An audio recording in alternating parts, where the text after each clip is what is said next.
गोरखपुर मंडल में सबसे अधिक आय देने वाला दूसरे नंबर का रोडवेज बस स्टेशन आज अपनी दुर्दशा को झेल रहा है। रोडवेज का कैंटीन बना रोडवेज का कार्यालय, शौचालय बना कंडक्टरों के लिए रेस्ट रूम, बस स्टेशन का पुराना बिल्डिंग जर्जर था, तोड़ा गया। 2 वर्ष हो गए त्रासदी झेलते, अब तक नहीं बना। 100 कंडक्टरों की कमी के बाद भी लगभग 350 कंडक्टर काम करते हैं प्रतिदिन और लाते हैं लाखों रुपए। ये खूबसूरत त्रासदी भरी दास्तां है उत्तर प्रदेश के देवरिया जिले के रोडवेज बस स्टेशन की। संपदा न्यूज के प्रतिनिधि द्वारा भेजी गई इस रिपोर्ट को हम आपके सामने प्रस्तुत कर रहे हैं। देवरिया रोडवेज की दास्तान जनता के सामने, सरकार के सामने, विभाग के सामने। नमस्कार। उत्तर प्रदेश के देवरिया जिले में रोडवेज का ये कार्यालय, जब देश आज़ाद हुआ तो 1947 के बाद देवरिया जिला प्रकाश में आया। इस जिले में यह रोडवेज काफ़ी चर्चित रहा, बड़ा ही सुंदर रहा। इसकी एक आलीशान बिल्डिंग हुआ करती थी, वो बिल्डिंग लंबे समय तक चली। उस बिल्डिंग में कार्यालय थे, यात्रियों के बैठने की सुविधा थी और भी कई प्रकार की सुविधाएं बिल्डिंग में थी।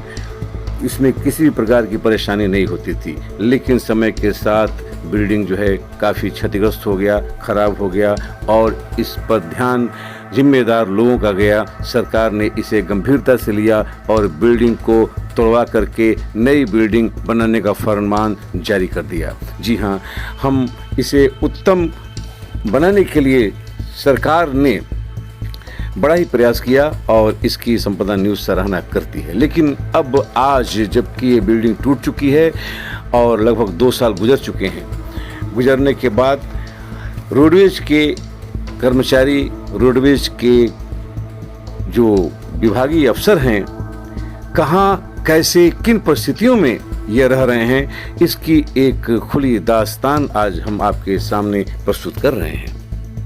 देवरिया जिले का ये रोडवेज का कार्यालय इस समय कैंटीन में चल रहा है। गर्मी में इसमें रहना मुश्किल हो जाता है क्योंकि सेट इसके गर्म हो जाते हैं। बस स्टेशन न होने के कारण यहाँ पर यात्रियों के लिए और कर्मचारियों के लिए बड़ी ही दुर्दशा है। कर्मचारी जो रोडवेज के होते हैं, दूर से आते हैं, वह कहाँ रहें, उनके लिए एक समस्या है। एक छोटा सा कैंटीन है, कैंटीन में जो है कार्यालय के आवश्यक सामग्रियों को रखा हुआ है और उसमें अधिकारीगण बैठते हैं। कर्मचारी कहाँ रेस्ट करें, तो रेस्ट करने के लिए पास का बना हुआ शौचालय भी वह इस्तेमाल करते हैं। ये बड़े दुख की बात है। यहाँ पर कार्य करने वाले कंडक्टरों की संख्या होनी चाहिए 432, लेकिन इस समय यहाँ पर 327 है। ये जो हम डाटा बोल रहे हैं, इसे प्रमाणित रूप से सही तो विभाग ही बता पाएगा, लेकिन हमने जो सुना है हम आपके सामने रख रहे हैं। हो सकता है हम कम से कम डाटा बोल रहे हैं और इसमें 100 से अधिक कंडक्टरों की कमी है। फिर भी कई लाख रुपए प्रतिदिन इसके आय हो जाते हैं और उसका कलेक्शन होता है। गोरखपुर कमिश्नरी का सबसे अधिक आय देने वाला यह दूसरा रोडवेज है।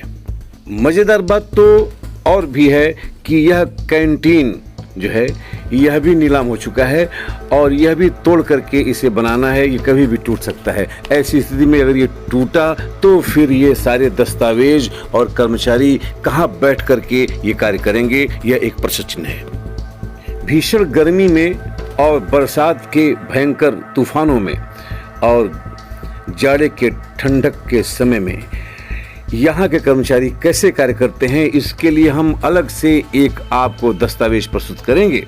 लेकिन सबसे पहले जो आवश्यक यह है कि क्या यह कार्यालय बनना चाहिए अतिशीघ्र, ये प्रश्न हम आपके सामने छोड़ के जा रहे हैं। एक छोटी सी जानकारी और हम आपको दे दें।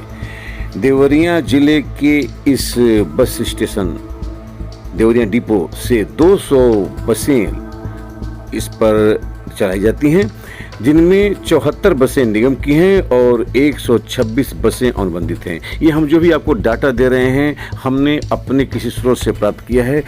सही जानकारी इसकी विभाग के कर्मचारी ही दे पाएंगे, लेकिन यदि ऐसा है तो इसमें एक और भी तथ्य है कि 20 से अधिक बस देवरिया डिपो की देवरिया से बरहज रूट पर चलती हैं, जिसमें कुछ 4 या 5 अनुबंधित होंगी और 150 से अधिक देवरिया से सलेमपुर के मार्ग पर चलती हैं। संपदा न्यूज का निवेदन सरकार से और जिम्मेदारों से कि अतिशीघ्र इस बिल्डिंग का निर्माण कराया जाए, ताकि हमारे कर्मचारी तो सुरक्षित रह के कार्य कर सकें, साथ ही सरकारी दस्तावेज और आवश्यक पत्राजात भी नष्ट न होने पाएं। इस पर विशेष ध्यान सरकार को और जिम्मेदार कर्मचारियों को ध्यान देना चाहिए। संपदा न्यूज से अंजनी कुमार उपाध्याय, नमस्कार।